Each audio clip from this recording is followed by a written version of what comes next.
Hello everyone, semi-retired Bob here. I talk about the carnivore diet, all things related to the carnivore diet, and miscellaneous odds and ends. Today we're going to talk about salt. First, let me say welcome to the channel. If you're new, I'm glad you're here. While you're here hanging out, watching a little video, go ahead and go down below and hit that like button. Or don't. It does help the channel out.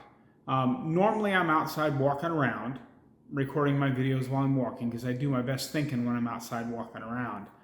I don't really like these sit down talk to the camera videos, but the wind has just been howling out there today. It's very nice looking. I mean, it's sunny.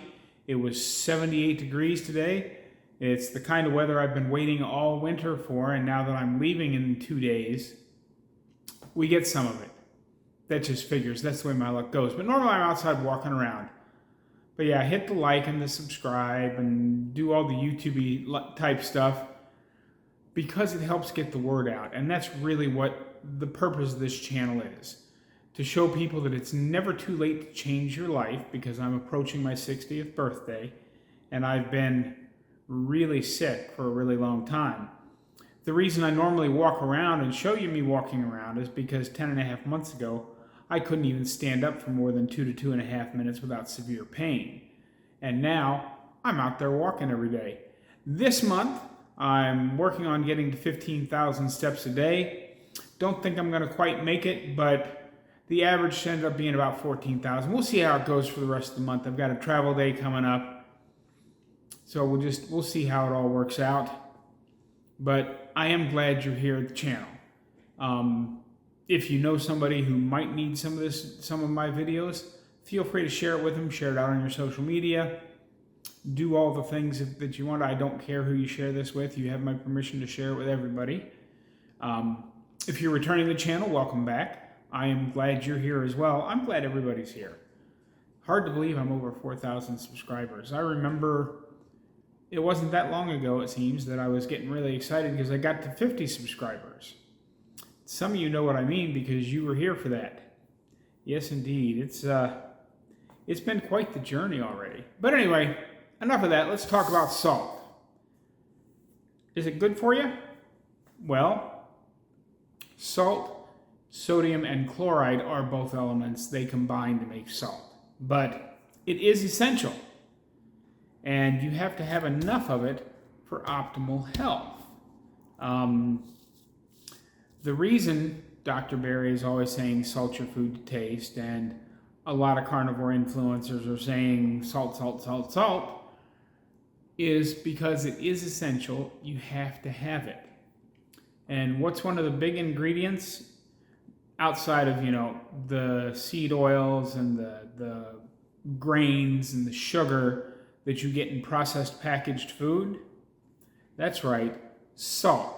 They all have a sodium content on them. Give me just a second here. They all have a sodium content listed on the package, and if you go back and read some of the packages that you have since thrown away, there's a massive amount of salt in the prepackaged foods.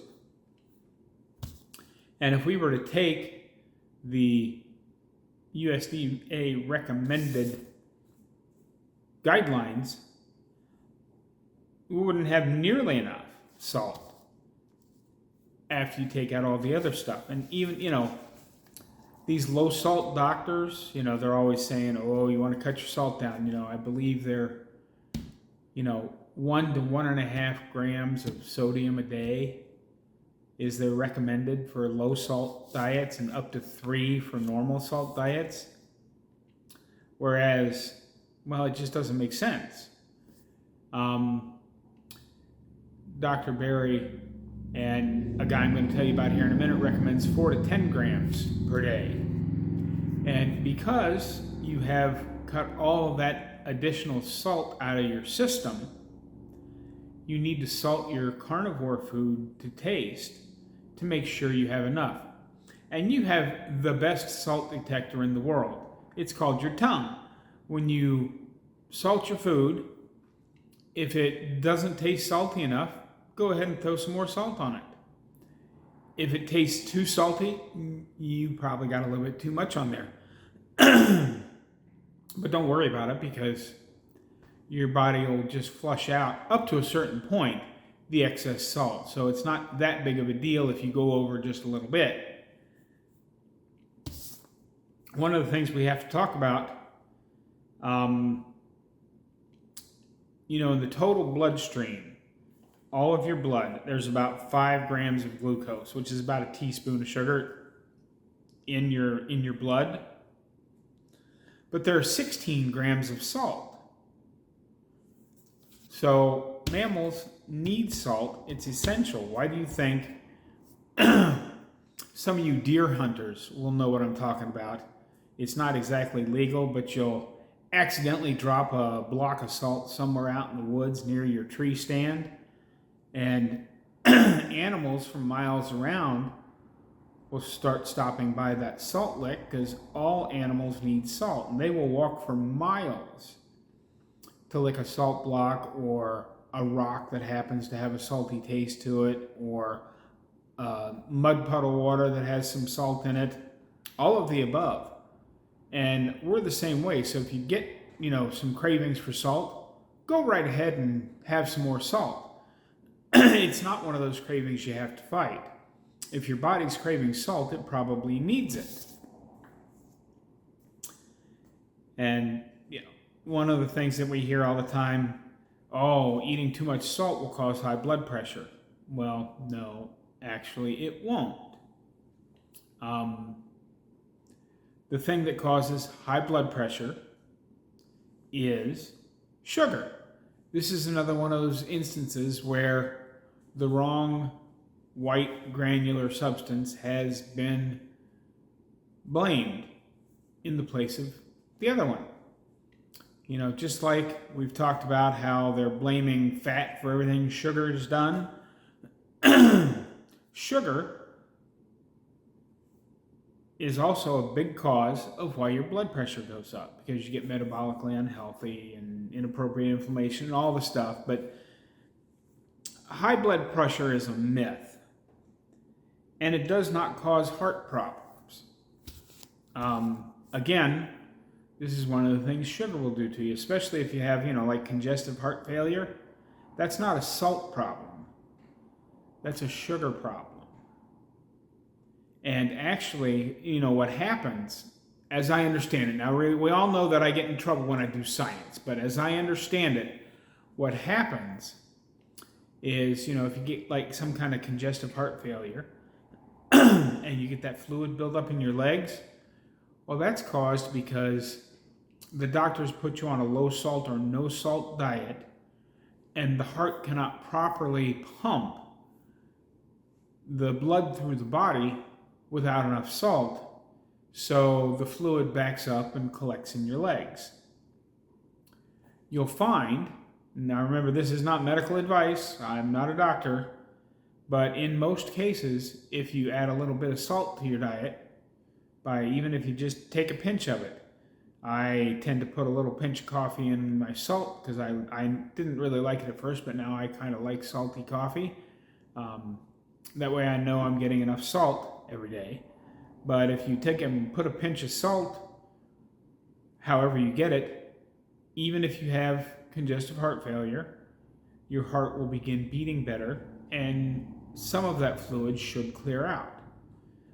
Assuming that, of course, you've already done all of the things, cut out sugar, cut out seed oils, cut out processed packaged food, done all that stuff.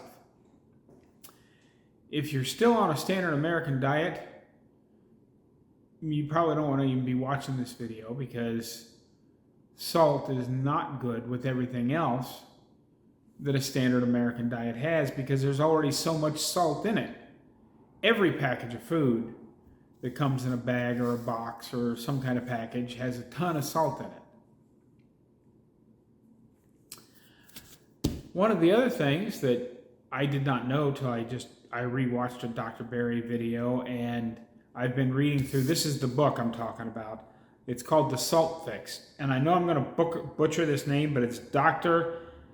DiNicolantonio. Yeah, The Salt Fix. you should check that book out if you haven't. It's pretty good stuff. He knows a lot. He's a researcher with many published papers, and he breaks down the salt really, really well. But one of the things that can happen to you if you're not getting enough salt, that will actually cause your blood sugar to go up. Let me say that again. If you're not getting enough salt, that can cause your blood glucose level to rise. So having enough salt is very, very important. And you're thinking, well, now you've convinced me, Bob. What kind of salt should I have? Well, I was going to show it to you, but I already took it back out to the truck after I got done cooking. I use Redmond's Real Salt, but any deep mined salt from wherever you live is fine. Redmond's is mined from under a big bed of clay out in Utah, and so it hasn't been exposed to all the stuff, the pollution that has gotten into our atmosphere. You know, you don't want any remnants of Chernobyl in your salt. So pay real close attention to that. One of the other ones you really have to pay attention to is they're basically just taking seawater and evaporating it and calling it sea salt. That's what it is. You need to stay away from that because of all of the plastic in our oceans. Now, of course, you know, that's supposedly going to be fixed because they banned plastic straws in a lot of places here in this country. So obviously that's going to offset the millions of tons of plastic that other countries are dumping into it. But as the plastics start to break down just a little bit, and it takes forever for them to break down, but there's a lot of microplastics and nanoplastics in seawater. And that stuff gets into the salt because when you boil it, you know, evaporate it off to get your sea salt, the microplastics are left behind in a lot of cases. And when you eat the salt with the microplastics in it, the tiny little pieces of plastic would normally just pass right through, except some of those particles are small enough that when they heat up, because your body is a little less than 100 degrees, it will start to melt and make the plastic soft, and it can actually punch through your intestines and get out into the bloodstream and do all sorts of bad things to you. So try to stay away from the evaporated salts. You want to find a good salt from wherever you're at. And if you go to Dr. Barry's videos on salt, you'll find he has a whole list of good deep mined salts from various places around the world. So you want to make sure you're getting one of those. The other thing you need to be aware of, one last thing, and then we're going to call it a day, because I've beat this horse to death already, but Himalayan pink salt. If it's real Himalayan pink salt, awesome.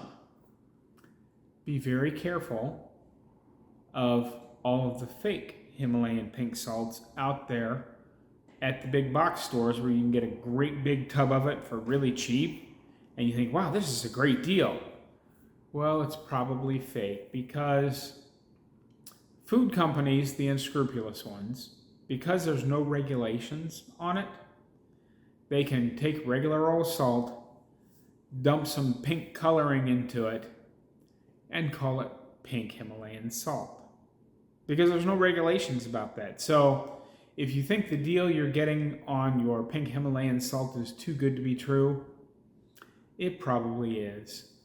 This is one of the areas where I would not skimp. That's all I've got for you on salt today. I do want to let you know I have started taking a supplement, a couple of different ones. I'll talk about them after the experiment is over. The one that I added tonight is, I don't think I was really low on collagen because I'm eating plenty of beef, but just to be on the safe side, because I noticed, especially down in my lower legs, my skin was getting kind of just weird looking. And it may just be loose skin. It probably is just a little bit of loose skin making my legs look weird, but I thought, well, collagen, because I don't eat a lot of eggs. I eat a lot of eggs, but they're mostly the pre-boiled ones. And when I crack eggs, I don't get the little thin membrane off the shell. I try to, but it's such a pain to try and peel that off of there. And I don't eat a lot of ribs or other high gristle meats. So I thought, just to be on the safe side, it came today. It's the last thing I have ordered for down here. And I put a scoop of it in my coffee, and I can't taste it at all. It's good grass-fed collagen. So I will let you know how that experiment goes. And I'm taking a nutraceutical line of things, and I'll tell you more about that in a future video. If you've ever watched Professor K's channel, you may have an idea of what I've tried. I'm going to give it a 6-month trial just to see if I can tell a difference. I will probably talk about it next month just to let you know about it. You can go to Professor K's channel and watch his stem cell playlist, because I think stem cells are going to work in conjunction with autophagy. In fact, I think that's how autophagy works. I could be wrong on that, but I think that's how it works. And, we have adult stem cells constantly circulating. So I'll talk about this more as I get further into it, if I notice any results or not, but I will probably tell you Professor K's story, or at least put a link to his video so you can go watch it for yourself. But I do have a link down in the description to my website on their system, and they have some really good explanation videos there as well. So feel free to check that out. I'm not asking you to buy anything, just check it out, and if you think it's something you might be interested in trying, let me know. But anyway, that's what I've got for you today. I certainly hope you enjoyed this short little video. Don't forget to get out there, be 1% better today. Have a great day, everyone. I will see you tomorrow.